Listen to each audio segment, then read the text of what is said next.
Good day to all of you. So we're already in our next lesson, the psychophysical capabilities of humans in the working environment. So we finished with our first lesson, which is all about international laws and local laws, specifically here in the Philippines, all about occupational safety and health, or OSH. So, but before we start this lesson or presentation, so I want you to maybe you'll notice that the version of the presentation that I'll be using here in the lecture video version, it does not contain the videos that I incorporated in the slideshow presentation. This is the reason why I was so delayed in uploading the lecture videos, because I'm getting an error from my screen recorder every time that, for example, I'll be playing the video that is incorporated in the presentation while recording this lecture videos. And then actually, this is my fourth recording. So I hope this goes well already, because I'm already wasting 4.5 hours. I should have already have 4 videos at this time. But since, of course, 4.5 hours is, of course, it's too long. And it's for the fourth time that I'll be recording this same lecture. I'm starting to memorize the contents of the presentation. So I hope that, though the videos are not um, shown here, but I hope that you have an extra effort to watch it, because it will supplement the contents in text format, because it's easier to understand if you watch the video. So let's start this lesson. Again, the psychophysical capabilities of humans in the working environment.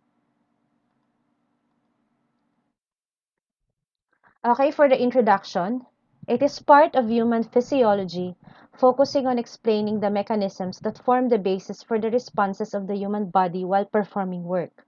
Armed with knowledge about these mechanisms, we can predict the behaviors of an organism during the performance of various types of work under varying external conditions, which will allow us to adapt workloads and shape environmental conditions in accordance with human capacities.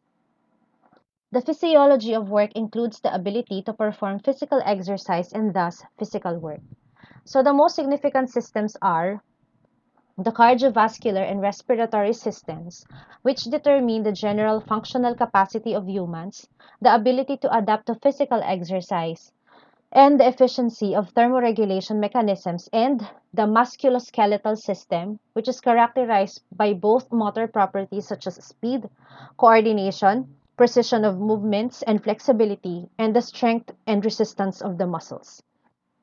For the general structure and functions of the human locomotor system, so motor functions are performed by the locomotor system, which consists of skeletal muscles and the nervous system, the latter controlling the functioning of the former, and together comprising the active part of the locomotor system, and bones, joints, and ligaments, the passive parts of the locomotor system.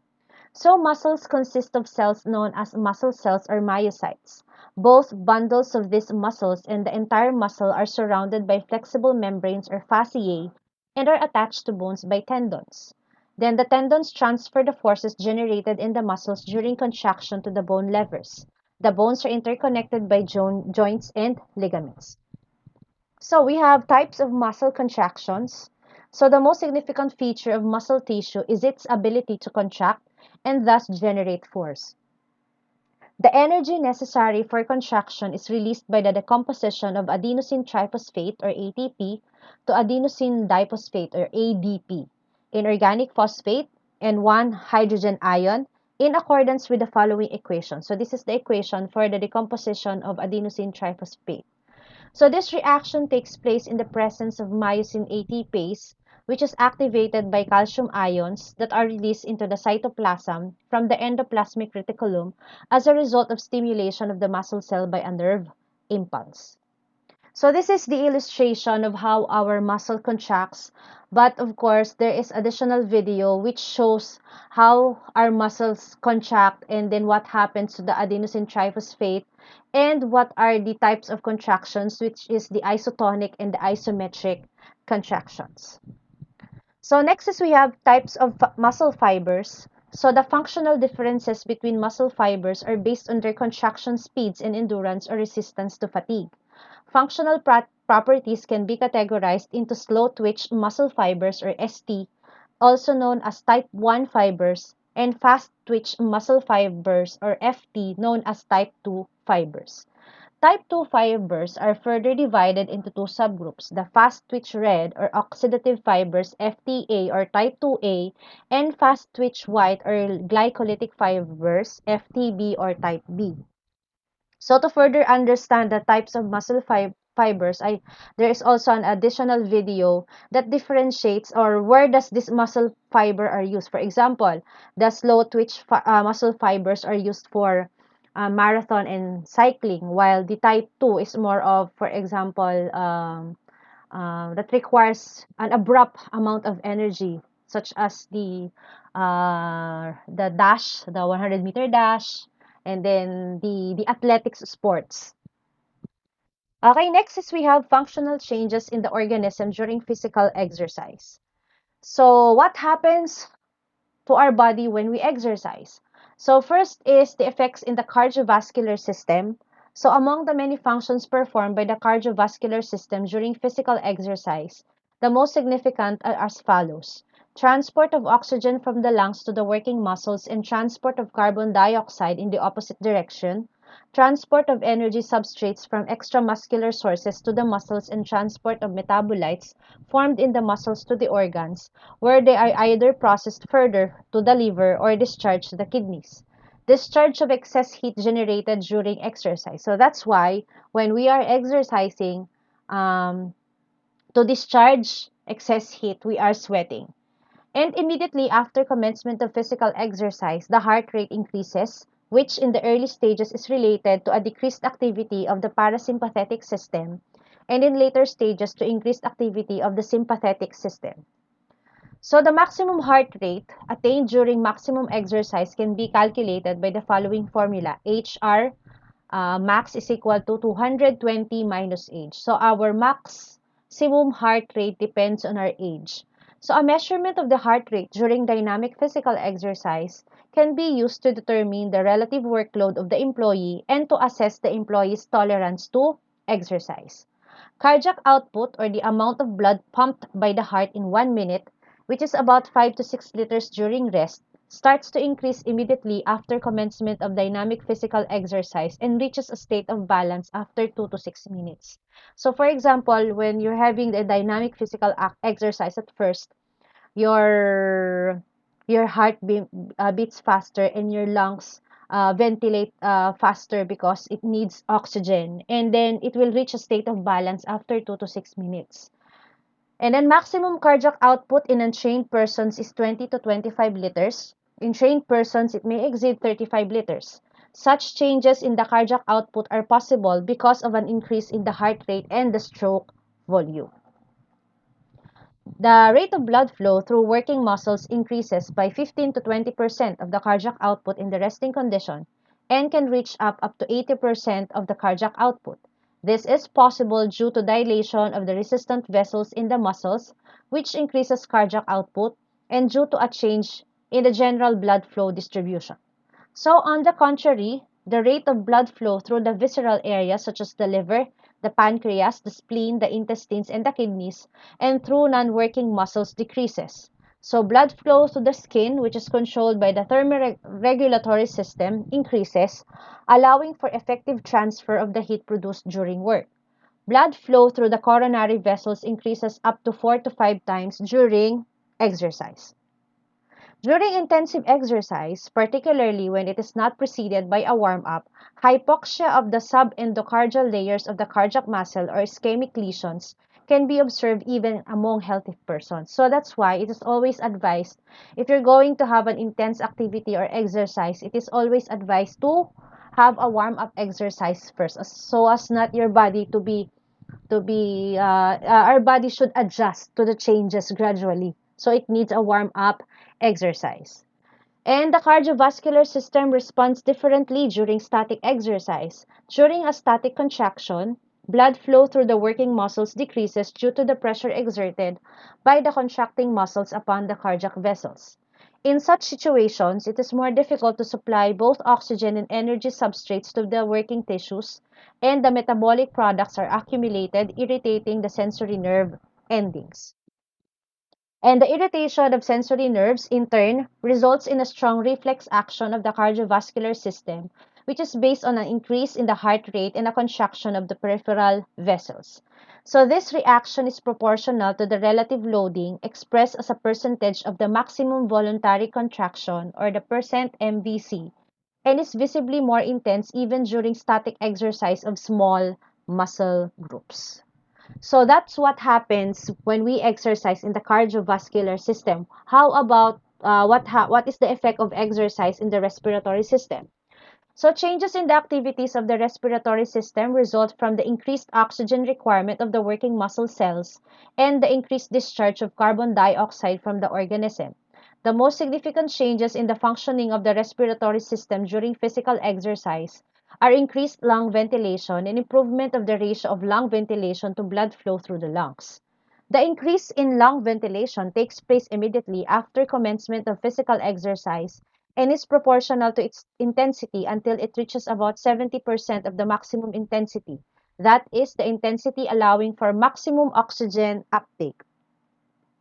After exceeding this level of exercise intensity, the correlation between lung ventilation and oxygen uptake is no longer rectilinear, which means that the rate of oxygen uptake in the lungs decreases. So lung ventilation increases during exercise due to the increase in the respiratory rate and the tidal volume. So the respiratory rate in adults may increase even up to 50 to 60 breaths per minute, with the tidal volume increasing to 3 liters, which constitutes 60% of the vital capacity of the lungs.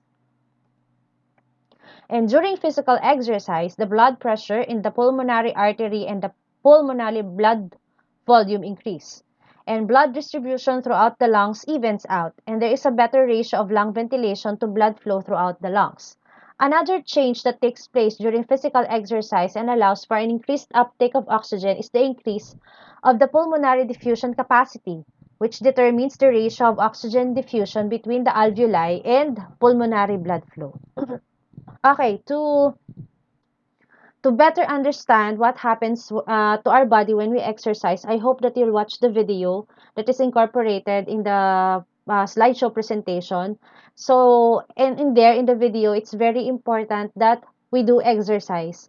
There are very many benefits of exercise if we do exercise. So, I hope that as early as now, so please put in your schedule, at least it is said in the video, we have a 150-minute moderate intensity activities per week, or if you do it in 5 days, so you have 30 minutes a day, or if you want it 7 days a week, it's better to have 10 minutes of exercise count. So I hope that, again, it included in your schedule, and I hope that, of course, apart from studying and apart from playing games, I hope that you do exercise because it helps our body to be strong and healthy. Okay, next is we have physical capacity of humans and physiological criteria for the allowance of workloads. So physical capacity is a significant concept in the physiology of work because it determines a person's ability to perform a physical work. So the measure of physical capacity is the maximal oxygen uptake, namely the capacity of an individual's body to transport and utilize oxygen during submaximal exercise. So maximal oxygen uptake depends on the efficiency of the cardiovascular and respiratory system. So of course, if you have a healthy cardiovascular and respiratory system, it means you have a higher maximum oxygen uptake, and at the same time you have a very high physical capacity in relation to other people, which enables intense and long-lasting physical exercise without experiencing changes that would disturb the homeostasis of the human body. And physical capacity is not a constant property. So the main factor influencing physical capacity in healthy humans is age, of course. So physical capacity decreases systematically with age, mainly due to the changes in the cardiovascular and respiratory system. So for example, in 65-year-olds, the value of the maximum oxygen uptake is only 60 to 70% of the maximum level attained in our lifetime. And then the decline of physical capacity with age is estimated to range from 0.25 to zero point 0.8 milliliter or kilogram per minute or per year in men, and from 0.25 to 0.40 milliliter or kilogram per minute or per year in women. So we have this chart, a line chart containing or line graph containing the maximum oxygen uptake calculated on the basis of heart rate during sub-maximum exercise. So we have two lines here. This is for men and this is for women. So this is the maximum oxygen uptake. So what age does a person or humans have can attain their maximum oxygen uptake in their lifetime? As we can see, it's in age of 25. It means that's the prime of your body, which is you are the strongest with this age. And then, as you can see with the line graph, the maximum oxygen uptake decreases systematically with age. So this is also with women. But what can you also observe? You can also conclude that, and because of that maximum oxygen uptake, men have more physical capacity, have higher physical capacity than women. And women also has a lesser maximum oxygen uptake than men.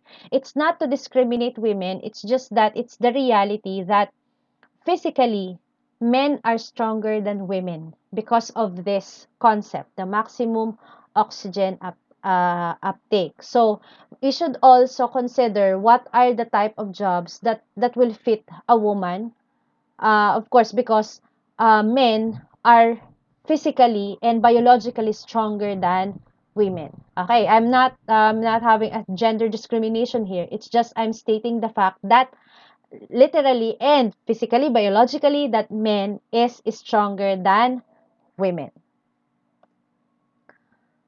Okay, next is other research studies have determined that physical capacity decreases with age by 0.40 and 0.44 milliliter or kilogram per minute or year in both men and women, respectively. Women have a lower capacity, as I've already concluded in the graph, than men of the same age. Women's maximum oxygen uptake is lower than men by 20 to 30% or 17% per kilogram of body mass. Why is it? Why is it that we women have a lower physical capacity than men? This is the reason. Because there is generally more fat tissue in the body mass index of a women than men, and fat tissue does not contribute to increased oxygen uptake during physical exercise as much as muscle tissue. And then other factors associated with work and life are external environments. This also influence physical capacity. So systematic physical training increases the level of physical capacity. That is why exercise is very important, because it makes our heart and lungs strong. And that constitutes increasing the level of our physical capacity. If you want to increase your physical capacity, may it you be a man or a woman. And then compared to persons who are physically active, those with a sedentary lifestyle experience more visible lowering of physical capacity level with age. So that's why it's really encouraged that we should be physically active, avoid the sedentary lifestyle, meaning sedentary lifestyle in your whole day's work. You're just only sitting, you're just only lying in your bed, you're just only playing games, you're very stagnant. There is a video and a study that our body, because it has many joints, is really meant to be moving. So that is why we must be physically active, because it will be a more risk that it will lower your physical capacity level with age. Okay, so another line graph. So the maximum oxygen uptake in a group of men performing various types of work. So for the broken line is the mental work, meaning you're working in the office. And then we have dotted lines, which is physical work, which is you work for, of course, in a tedious task in the field. And then we have this solid line, the medium, hard, and hard work. As you can see, um, for work for men that has physical work, they need more maximum oxygen uptake. They need more. They need a higher physical capacity than men who are working in the office because they're only doing mental work. But of course, you can see that as age goes by or as age goes higher, the physical capacity and maximum oxygen uptake is lowered systematically with age. And then another graph is the maximum oxygen uptake for women. So as you can see, the broken line is for mental work, then the dotted line is the physical work, and the solid line is for medium hard and hard work. But as you can see, disregarding mental or physical work, the physical capacity does not have any big variation. So, but the only conclusion only here is as with age increases, so the maximum oxygen uptake and the physical capacity decreases. And then we have another figure, so physical capacity and workload tolerance. So physical capacity, we have an example here. For letter A, we have a very high physical capacity, and we have medium, and we have a low physical capacity. And then the dotted line here stands for oxygen requirements during work. So the horizontal lines on the bar, we have indicate 50% of the maximum oxygen uptake and are the acceptable workload level during performance of occupational work. So for A, it's 50%, and then for B, it's 40%, and for C is 30%. Okay, so knowledge of the physical capacity of humans allows employers to determine workers' ability to perform physical work, and thus is very significant to the improvement of work conditions. So that's why the company is also conducting these physical examinations to determine whether the employee is fit to work and if there are external environments or conditions that will affect the the efficiency of the workers. So of course, they should also improve the work conditions. And then oxygen requirements increase proportionally with the intensity of the exercise. So of course, when you exercise, the heart needs additional oxygen, and then the blood will flow to the area where there is the intense exercise. So by measuring the current oxygen requirement during physical exercise and comparing it with the maximum oxygen uptake, we can numerically determine the physical workload or the relative workload. So knowledge of the relative workload allows us to predict the time span we can perform a specific type of work with no fatigue, increase in the heart rate, or increase in disturbance of homeostasis. Physical exercise, even seemingly light, when performed for a long time by persons with a low level of physical capacity, may pose an excessive burden and thus may lead to negative health consequences. So again, it's very important to put in your regimen physical exercise because it will make your physical capacity higher, and it will you'll be more fit to work if you exercise, especially specifically in our days, which is work from home, study at home, where we are more tempted to just lie in our bed, to just sit or just play games. But I hope that you will be physically active. And then decisions concerning permission to perform work that is associated with a long-term physical workload should thus be based on an assessment of the physical capacity of the worker. Thus, the company is conducting again the physical examinations to assess the worker's ability or how is he or she fit to that kind of work. And then on the basis of empirical data, we can assume that for people with a low physical capacity, the physical workload should not exceed 30% maximum oxygen uptake. For those with medium capacity, this should be 40% of maximum oxygen uptake. And for those with high efficiency, 50% of maximum oxygen uptake. So next is we have the physiological classification of physical exercise. In the physiology of work, physical exercise is understood as the work of skeletal muscles along with the functional changes that it causes in the human body. So physical exercise is not just limited with workout, with training, but it also encompasses the work of the skeletal muscle even we are in our workplace. And then the physiological classification of physical exercise is significant because it allows us to determine the real workload and predict the responses of individual body systems to exercise. There are many criteria for the classification of physical exercise, which can be listed as follows. First is the type of muscle contraction. Exercise can be either dynamic or static. During dynamic exercise, isotonic contractions of the muscles prevail, or the muscles changes its length while its tension remains the same. So isotonic is in the video, as I hope that you have watched it. So for isotonic, we have concentric and eccentric contraction. And then during the static exercise, isometric contractions of the muscles prevail. The length of the muscle remains the same while the tension increases, as you have watched the video. Sizes of the muscle groups engaged in exercise, another criteria. So local exercise, work that involves one or both upper limbs, engages less than 30% of the total muscle mass. General exercise or work that involves one or both lower limbs requires the involvement of more than 30% of the total muscle mass. Next criteria is the times or criterion rather, time span of performance of the work. Work could involve short-term exercise up to 15 minutes, medium-term exercise up to 30 minutes, or long-term exercise more than 30 minutes. And another criterion is functional changes in the organism. These include mainly changes in oxygen uptake, heart rate, and body temperature.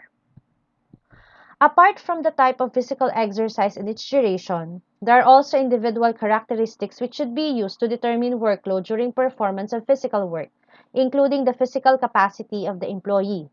In the physiology of work, the classification of exercise is based on the relative workload expressed in percent maximum oxygen uptake, which denotes the ratio of the actual oxygen consumption during work to maximum oxygen uptake. This ratio determines the physical capacity level. Applying the classification of physical exercise based on the energy expended during work allows the employers to determine the descriptions of workstations. So for this table is the classification of the intensity of physical work on the basis of relative workload or percent maximum oxygen uptake. So if the work is light, the intense of the work is light, so it's less than 10% of the maximum oxygen uptake. So moderately hard is 10 to 30%, hard is 30 to 50, and very hard is greater than 50%. So it means that if your job, depending on the intensity, you will need, for example, for very hard and strenuous intensity of work, you need greater than 50% of maximum oxygen uptake. And another table is the classification of the intensity of physical work on the basis of the effective energy expenditure during work shift. So we have also the intensity of work, and then we have the units for measuring the energy expenditure. It's either kilocalories per 8 hours or kilocalories per 8 minutes, and then kilojoules per 8 hours and kilojoules for per minute. And also for women, they use the same measurements. But with regards to the energy expenditure, we men have a higher energy expenditure than women because of course of the because it lies on the physical capacity of men, which is men has a higher physical capacity than women. And then as you can see, of course, the higher the intensity of work, there are more energy expended during work shift. Okay, so analysis of energy changes that takes place during exercise involves an assessment of the arduousness of dynamic physical work, that is, whether the work is associated with substantial movement activity, which apart from the energy load, stimulates many systems including the cardiovascular, respiratory, and thermoregulatory systems. It's also important to determine energy consumption not only during the entire work shift, but also during the performance of various work tasks. This allows the worker to avoid those activities that are most arduous or the most intensive. And the lowest energy expenditure is associated with work performed in a sitting position such as office work. So the energy requirement during performance of this work is usually less than 8 kilojoules per minute, between 1.26 kilojoules per minute for the sitting position and 7 kilojoules per minute for typing activity. So there's this recurring joke. It's like in Filipino, but I'm stating it in English. Oh, you eat like a construction worker. So relatively to those construction worker, they eat more relative than an average person. So why is that? Why are construction workers need to eat more food than a regular office worker? Because as you can see, the if you're going to compare the task of two men, one working in office and one working in the construction companies, they need they needed more energy. So where are they going to get that needed energy to do those very intense workloads? From the food they are taking.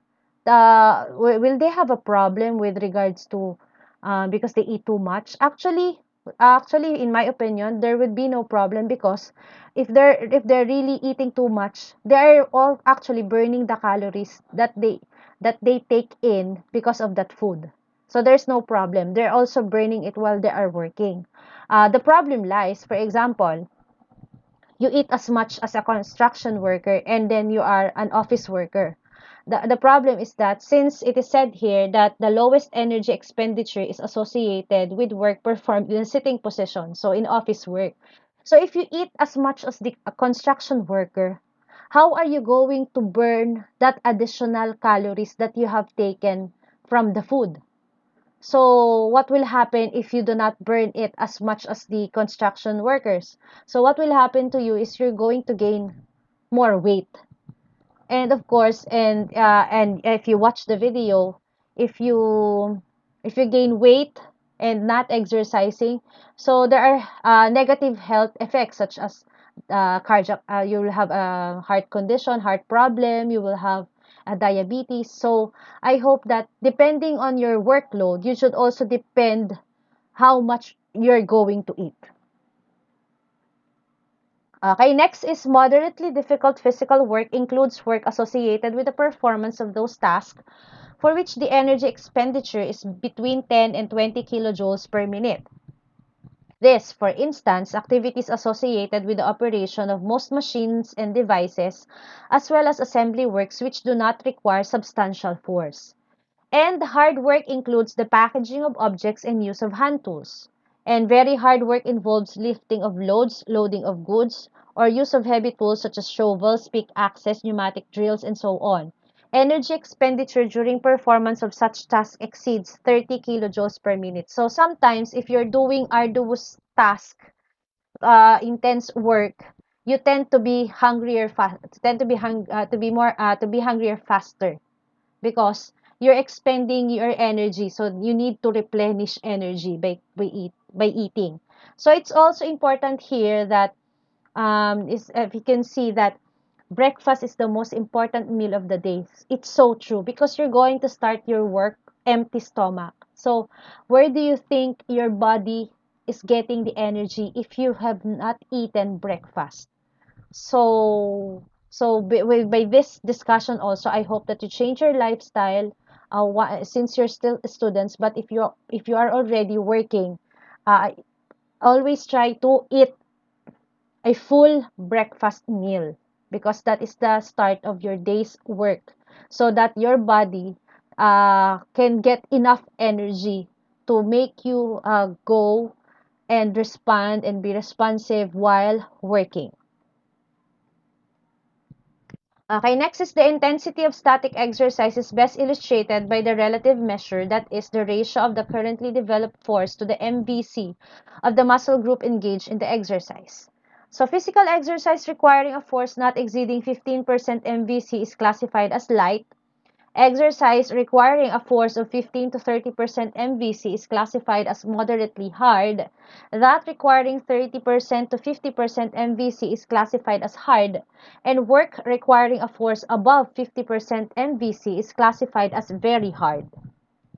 So next is we have methods of assessment of load due to dynamic physical exercise. So the workload associated with physical work, characterized by a high dynamic component, is often assessed by determining the energy expenditure during work. So the energy produced by the human body during physical work is only partially converted into mechanical work up to 25%. And then the remaining, which is 75, roughly 75%, if is produced is converted to heat. So the energy expenditure is defined as the amount of energy produced by the organism during the performance of a work task. So the amount of energy consumed by the organism during the performance of work is made up of the energy expenditure associated with metabolism at rest and the energy used for the performance of the given task. That is, the energy expenditure associated with effective work. So basic metabolism, so it is already mentioned, is the amount of energy consumed by an organism at both physical and emotional rest, in a state of thermal comfort, in a lying position, in a fasting state, in the morning, and after at least 8 hours of sleep. So there's also this concept in ours that, for example, you saw a slim person and then you know that person eats too much. But though he eats too much, why isn't he or she getting or gaining weight? It's because the term is he has a faster or he or she has a faster metabolism, metabolic rate or metabolism rate.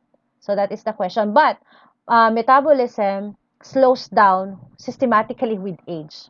So, for example, last 10 years, you have a fast metabolic rate.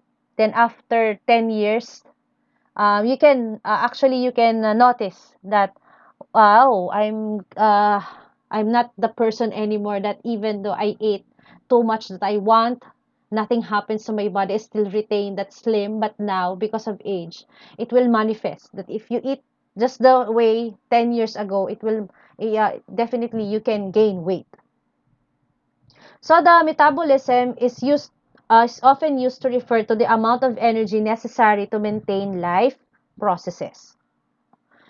So the level of basic metabolism depends on sex, age, height, weight, and area of the body surface. So in adults, basic metabolism can range rather from 5,900 to 8,000 kilojoules within 24 hours. Basic metabolism is higher in men, whose muscle mass is about 30% greater than women. Assessment of basic metabolism requires strict compliance with measurement conditions. Therefore, metabolism at rest is usually assessed because it is easier to determine. So next is we have methods of determination of energy expenditure. So human energy expenditure during exercise can be assessed by direct calorimetry, which uses special calorimetric cameras and measures the amount of heat generated by the organism. This method cannot be used in real work conditions. So instead of using direct calorimetry, we have indirect calorimetry is another widely used method. It measures energy expenditure based on the ratio of oxygen uptake per unit of time to the amount of energy released during metabolic processes. Indirect calorimetry is particularly useful during aerobic exercise. So, assessment of the energy expenditure using the indirect calorimetry method is thus based on measurement of the volume of oxygen uptake and carbon dioxide discharge, calculation of the respiratory quotient, and multiplication of the volume of oxygen uptake by the appropriate energy equivalent. So this method is recommended by the standard EN ISO 8996 published in 2004, Ergonomics Determination of Metabolic Heat Production. So in recent years, electronic techniques have been used to measure the oxygen content in exhaled air rather. Laboratory and clinical apparatuses such as Oxylog or Metabolic Measurement Cart use oxygen sensors or electronic sensors to analyze the exhaled gases.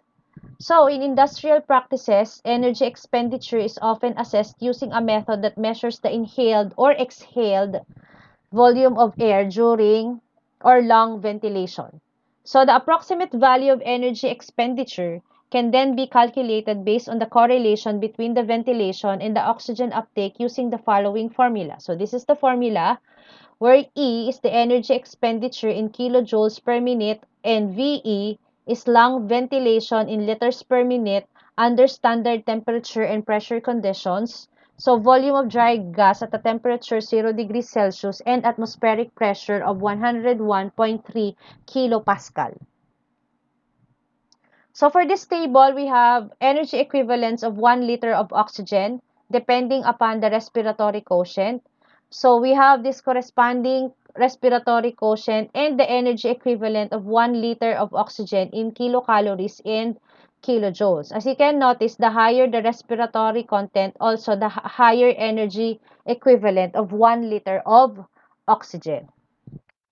And then next is we have measurement of energy expenditure using the MWE meter is based on the linear correlation and the high correlation between pulmonary ventilation, oxygen uptake, and energy expenditure. The MWE energy expenditure meter is a portable, light, and small device that allows measurement of the energy expenditure during performance of physical work under real conditions. That is, in a situation where the direct determination of the oxygen uptake and the amount of carbon dioxide is discharged is difficult. And a special way to estimate energy expenditure associated with the performance of work tasks based on the timing and tabular methods is Lehman's method, which takes into account the posture and type of muscle groups engaged in performance of the work. So this method is divided into two stages. So in the first stage, the posture during performance of the work is assessed, as well as the energy expenditure associated with maintenance of this posture. And in the second stage, the main muscle groups responsible for their performance are assessed based on an analysis of the work activities, as well as the energy expenditure resulting from the performance of these activities. The work-related energy expenditure is determined by summing up the results from both stages of analysis. According to the SI system of units, energy expenditure is expressed in work units, that is joules, in joules per time unit. Example is joules per second or in watts. And then energy expenditure of work is often expressed also in kilowatts per body surface area. However, because calorimetric units or calories or kilocalories have been used for many years to express energy expenditure, these units are still used to represent the level of work intensity in the industrial sector, legal provisions, and textbooks. So the energy expenditure expressed in specific units can be converted to other units as follows. So for kilocalories, this is the formula, kilojoules. For watts, for kilocalories per minute, and watts, so you can calculate also watts by means of joules per second. Okay, next is we have physical work and the employee's age. So the ability to perform work changes with age, mainly due to a reduction in physical capacity and fitness and some psychophysical abilities such as perceptiveness, reaction time, and efficiency of the sense organs. So, because if we age, it decreases our physical capacity. So that's why. So, but it also affects such as the psychophysical activities. Our perceptiveness lessens, our reaction time, and efficiency of the sense organs. So changes in these functions have been observed from the 45th year of age. They may, of course, slow down or accelerate due to diseases, lifestyle, or the type of work performed. So actually, even though you are physically active, but what if you're inflicted with a disease? This will also affect your physical capacity. Okay, changes associated with aging have been observed for all physiological functions and in all systems. So these are follows. What happens to our body when we age? So the body composition changes. The fat-free body mass is reduced. The muscle mass decreases, or we have sarcopenia.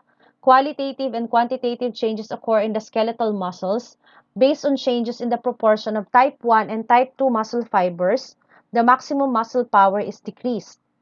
The structure of the bone tissue changes. The activities of osteoblasts and, to a lesser extent, osteoclasts are reduced, particularly among women in the postmenopausal period, resulting in reduced strength of the bone tissue. That is why women are more prone in osteoporosis. Next is the contraction force of the cardiac muscle in the cardiovascular system decreases, whereas the diastolic time interval increases. Reactivity to catecholamines decreases, and the heart rate decreases. the vessels become less flexible, and the responses to adrenergic stimulation decreases.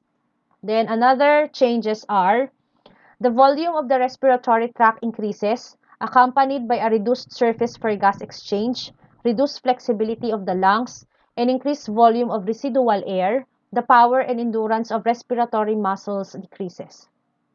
As a result of changes in the cardiovascular and the respiratory systems, the maximum oxygen uptake is reduced.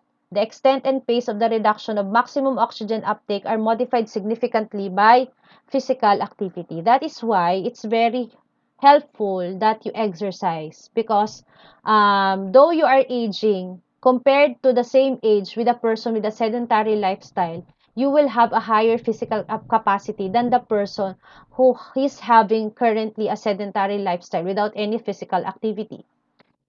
Next is exercise tolerance among the elderly is visibly lower than among young people, especially during exercises that engage large muscle groups and when the intensity of exercise is high. So that's why uh, elderly does not want those intense exercises, but they want those exercises that are light, such as if you can see in the movies, some older elder people are doing tai chi. And then performance of this type of exercise, such as running, requires a substantial amount of power. So if the exercise is running 100-meter dash, so the elderly is visibly becoming more fatigued. If and of course, because of the changes in their composition of the body as they age. And then on the contrary, the ability to perform exercise engaging small muscle groups is not reduced significantly among the elderly. The elderly have a lower tolerance only for physical exercise with high intensity, and that involves large muscle groups. As I've said, that's why more people are elderly people are selecting exercises such as Tai Chi because it only engages small muscle groups. And then the decrease in strength associated with aging is due to the weakening of the motoneurons and reduction in the size of muscle cells due to the lack of physical activity. So changes in the hormonal balance, in particular, reduction in the concentrations of testosterone and growth hormone may lead to a reduction in the muscle mass. And then decreased muscle strength may also be caused by a disease, of course. If, for example, type of cancer, it will really deplete or it will really decrease your muscle strength. And then although the aging process results in diminished strength, the elderly's endurance and resistance to fatigue are similar to younger persons. So the endurance and resistance to fatigue is just similar to young people. It's just their diminished strength and physical capacity diminish as they age. As in the case of physical capacity, physical activity plays a very significant role in the changes in the maximum muscle strength. So then again, I'm always reiterating, put in your everyday regimen 10-minute exercise. And then persons who engage in physical activity maintain higher levels of maximum strength and endurance than those who are not active. Exercise. Okay? And the next, elderly persons have a lower tolerance for high temperatures, which is obvious particularly during the performance of physical work in a hot environment, during continuous work, or during long-term exposure to excessive heat. This low tolerance is due to a decline in thermoregulatory mechanisms. So, for people who are exposed in a hot environment, it's very important for them to bring water to drink to replenish fluids that is lost during sweating. So under the same conditions, the elderly do not start to sweat for a longer time than young people, which results in both a higher body temperature and higher average weighted skin temperature. So that's why elderly people are more prone to heat stroke. So reduced sweating is partially due to morphological changes in the skin and the aging of the sweat glands. Due to reduced sweating, the peripheral vessels of the elderly dilate to a greater extent and the heart rate increases to a greater extent, which indicates a higher physiological cost of work. And dehydration caused by heat stress is also less tolerable for the elderly. So that's why, again, for elderly people, do not forget to bring your own water to replenish the fluids that is lost during staying in a hot environment. So, to ensure safe work conditions and to minimize health risk among the elderly who perform physical work, it is necessary to determine the intensity of physical work or measure the energy expenditure, determine the biomechanical factors of load on the musculoskeletal system, determine the general physical capacity of the employee, and assess the health contraindications for performing physical exercise. Okay, next is physical work in hot and cold environments. The human body can maintain an internal body temperature of about 37 degrees Celsius, regardless of the temperature of the surrounding air. This is due to reactions controlled by the thermoregulatory center, which maintains the balance between the amount of heat discharged or accumulated by the human body and the amount of heat produced. Maintenance of this balance is expressed by the heat balance formula. So, heat is produced in the human body as a result of the metabolism of each body cell. This heat is discharged into the external environment by conduction due to the gradient of temperatures between the cell and the surrounding area, and to convection through the flow of extracellular fluids such as blood. So that's why heat is also an indicator that we are still alive. Because why? Why are we warm-blooded? It's because of the result of metabolism of each body cell. And the most significant factors that disturb the heat balance of the body are physical work and the external thermal environment. So that is uh, mo, uh the the main disturbance of our heat balance is the physical work that we are doing and the external thermal environment. Therefore, the ability to perform physical work in cold and hot environments is another significant issue in the physiology of work. So, first is we have work in a hot environment. So, working in a hot environment, there are two sources of body heat load. One of them is the heat produced by the body during metabolism. About 20 to 25% of the energy produced during metabolism associated with muscle work is converted into the mechanical energy necessary to perform the work, while the remaining part is converted to heat, which must be discharged. The amount of heat produced depends on the intensity of the physical exercise. So that's why to discharge this heat, we are sweating. The second source of heat load while working in a hot environment is, of course, the external hot environment, which influences the human body. So in both situations, responses are triggered that prevent overheating of the body or the heat stress. These responses are controlled by the thermoregulatory centers, which are located in the anterior and in the posterior part of the hypothalamus. The most significant thermoregulatory mechanisms that allow the heat to discharge into the environment are dilation of the skin vessels and vaporization of sweat. So that's why if it's hot, our natural tendency is to sweat.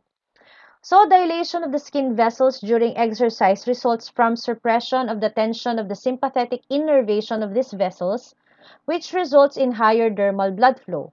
This causes an increase of the skin temperature and in the rate of heat loss between the skin and the external environment by radiation and conduction. So heat discharge to the external environment associated with this mechanism increases along with the difference between the temperatures of the skin and the external environment. So the effectiveness of this process is reduced during physical work in a hot environment due to a decrease in the gradient between the temperatures of the skin and the surrounding air. Sweat glands are stimulated by cholinergic sympathetic innervations, both when the internal body temperature increases during physical exercise and when the temperature of the environment is higher than that of the skin. So we're sweating because of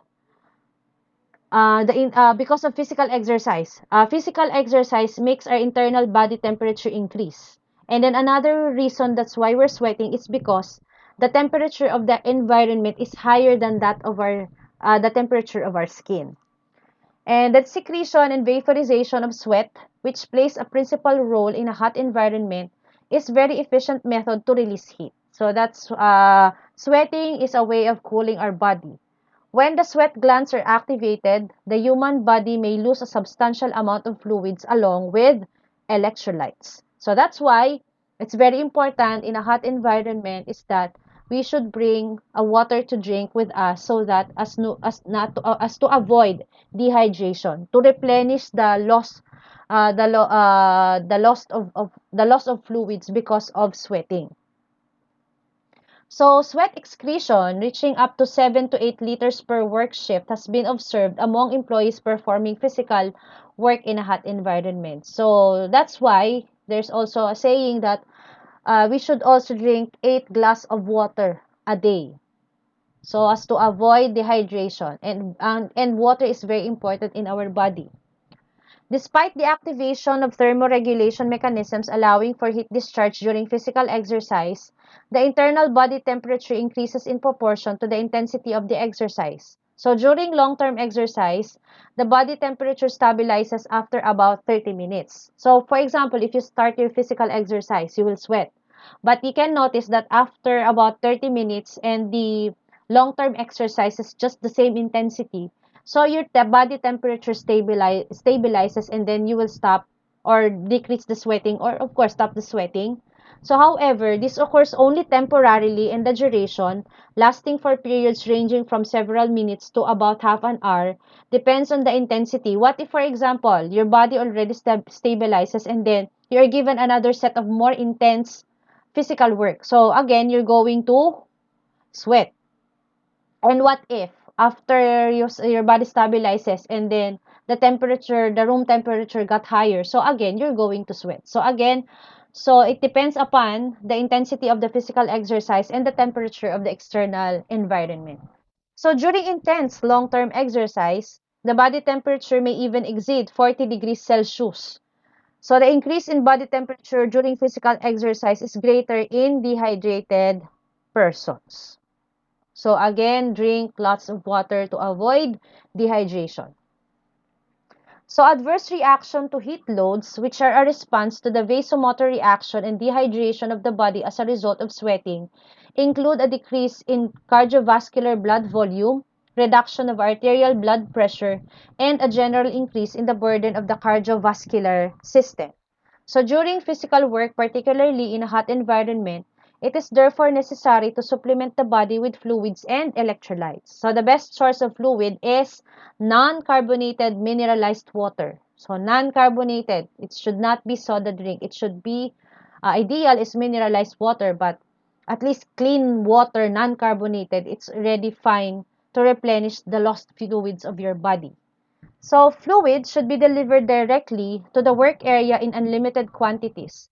This is particularly important in the case of older employees because they show lower amounts of voluntary fluid intake while the load on their cardiovascular systems is greater during physical work in a hot environment. So again, so elderly people are less tolerable in a hot environment, so they need additional water to drink or they have their own water to drink to replenish the fluids in the body.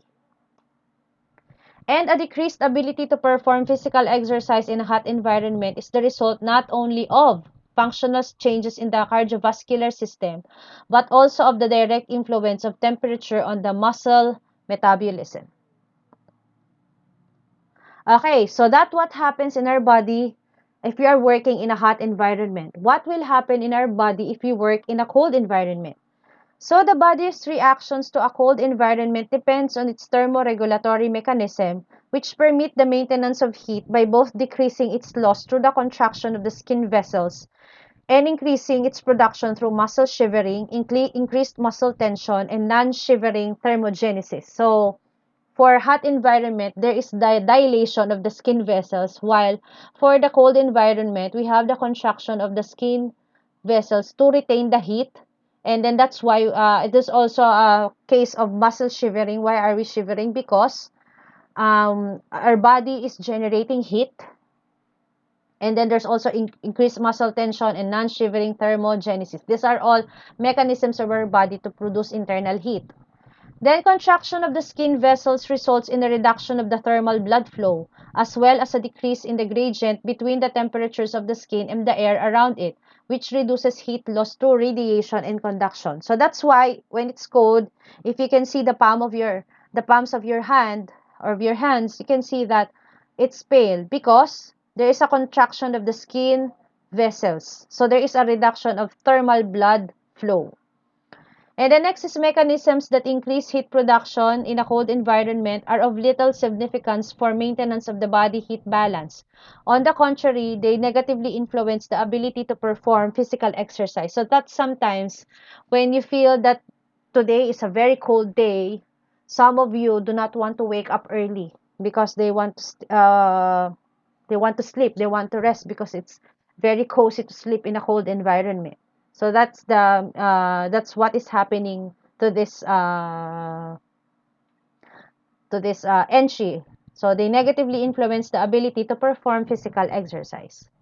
So an increase in both at rest muscle tension and muscle shivering resulting from the necessity to produce heat causes muscle stiffness, reduction of muscle endurance, and less precise movements. So these reactions result in lowered work ability. So during intense physical work performed in a cold environment, thermal load may also occur, triggering the thermoregulatory mechanisms of heat loss, that is, the dilation of blood vessels and activation of sweat glands. Actually, there is also a possibility that you can sweat in a cold environment if you're doing intense physical work. So in such a situation, the employee experiences sensations of heat and often removes his clothing, resulting in the possibility of excessive cooling of the body because after you sweat and it's a cold environment, you will feel colder, particularly after exercise. So therefore, persons working in cold environments need to be provided with a heated, closed room in which they can rest during breaks. So the thermoregulatory contraction of blood vessels in the skin increases peripheral resistance, which may result in increased arterial blood pressure and load on the cardiovascular system. Okay, in persons suffering from arterial hypertension or ischemic heart disease, exposure to low temperature may result in aggravation of the symptoms of these diseases. So there is a popular belief since it is a cold environment, um, people will not have hypertension. But there is also for low temperature, arterial hypertension or ischemic heart disease. If it is exposed to low temperature, there is an aggravation of the symptoms of these diseases. So there are also negative effects for those who have pre-existing conditions such as this mentioned arterial hypertension. Okay, principles of organizations of physical work in hot and cold environments. So when performing work under conditions that could lead to disturbance of the heat balance, special rules should be followed to ensure employee safety. The most significant of these include the following. First is proper qualification of employees for work with reference to both their health and age. So again, so that's why companies are conducting physical examinations. Acclimations of the employee to the conditions of work. Securing employees against both heat loss in a cold environment and overheating in a hot environment by using appropriate personal protection equipment. Supplementing fluids and electrolytes lost as a result of sweating, and limiting both the duration of work and exposure to conditions that disturb the heat balance. So to understand what happens to our body in a hot or cold environment, you can watch additional videos. So the video that is included in your slideshow presentation. So acclimation to a hot or a cold environment refers to the complex changes taking place in the human body as a result of repetitive exposure to a hot or cold environment, leading to an increased tolerance of the body to these conditions. In a person who is acclimated to work in a hot environment, the physiological mechanisms resulting in increased sweat secretion are triggered faster, facilitating faster discharge of heat to the environment and thus reducing the heat load under such conditions. That is, there is a lesser increase of both the heart rate and the internal body temperature. As acclimation to heat increases, sweating starts at a lower skin temperature, and after a smaller increase in the internal body temperature, the sweat secreted also contains less sodium chloride. So for this acclimation, so I have a personal take on this. As you all know, I've studied UP Baguio. So Baguio City is a highland place. So it's a very cold place actually. So by means of this acclimation, so when I first went there in first year, I actually am a person who is easily to get cold. So when I was in Baguio, it was really very cold. I was really I'm idolizing people who are not wearing jackets at that time. Even though I'm acclimated already with that weather, I'm still wearing jackets. While the others, they can still wear sleeveless and they can feel the cold. I don't know what skin do they have that they don't feel the cold, especially if it's raining. It's colder. So that story when I first arrived, it's very cold. But then of course, I stayed there for a semester. Of course, I stayed there for 4 years. So since one semester is roughly 5 months, of course, my body adapted to that kind of weather. Of course, I went home here in our province for sem breaks, and then when for year-end holidays, so I went home again here. And then when I tried to go to Lipa City, of course, it's a relatively higher place than our municipality. So again, it has a uh, colder weather than here, and then and it's December, so you'll feel the cold. So when I rode the public utility vehicle, the jeepney, and the wind is blowing, the others are already shivering in cold, while I'm not yet. It's like it's just normal for me. That cold is just as normal as in Baguio City. So that example, I'm really acclimated with the weather in Baguio City. And then when I went to UP Diliman in Quezon City to have my summer class, I cross enrolled. Of course, my body is acclimated in Baguio City. When I was there the first time, I'm really sweating a lot relatively to other people because of course my body is acclimated in a cold weather. So my body's also adjusting, so that's why it's sweating a lot. But after staying there for one month, of course, summer classes is roughly one to 2 months. So I get acclimated. The problem there again is, of course, I need to go back for another 2 semesters in Baguio City. So I need to get acclimated with the weather in Baguio City. So so that is the example of acclimation. So is that lifetime? Oh, we can see on the next slide if acclimation is lifetime. So acclimation to a cold environment may be of either general or local nature. General acclimation to cold conditions means there is an increase in the basic metabolic rate and an increase in heat production as a response to the low temperature of the heat of the environment rather. Among persons who have been acclimated to cold conditions, a greater non-shivering thermogenesis and a thicker layer of the subcutaneous tissues are observed. However, such acclimation changes take place only under constant exposure to cold conditions. Of course, if you're living in a cold place, you will develop this non-shivering thermogenesis and a thicker layer of subcutaneous tissues. And local acclimation to cold conditions means there is an increased dermal blood flow and increase of the skin temperature in the areas that are directly exposed to low temperatures such as the hands, feet, and face. And then acclimation mechanisms are not retained for life. So that's the answer to the question. So if I'm going to be asked, ma'am, are you still acclimated with the weather in Baguio City? Of course not. I've been living here again in our province for almost 10 years. So of course, if I go there again, so I'll feel cold again. So they should be stimulated after each period of inactivity at work, such as vacation or sick leave. So acclimation happens to repetitive exposure to this hot or cold conditions. So another topic that we have is this air conditioning units. So actually, I don't have any any contradictions with regards to using air conditioning units. It's just that some people are using air conditioning units in lowest temperature possible, so it's really very cold. For me, I think it can be used just to maintain the room temperature, so as not you feel you're not going to feel very hot and then you're going to sweat. So sometimes sweating, it's not sometimes sweating is really uncomfortable. So my take on air conditioning units, just use it to maintain room temperature, but never to just cool yourself because there is a problem with that. For example, if your air conditioning unit is 18 degrees Celsius and you are used to the temperature. And when you went out of the room or the office, and then the temperature outside with the sun shining up 12 noon.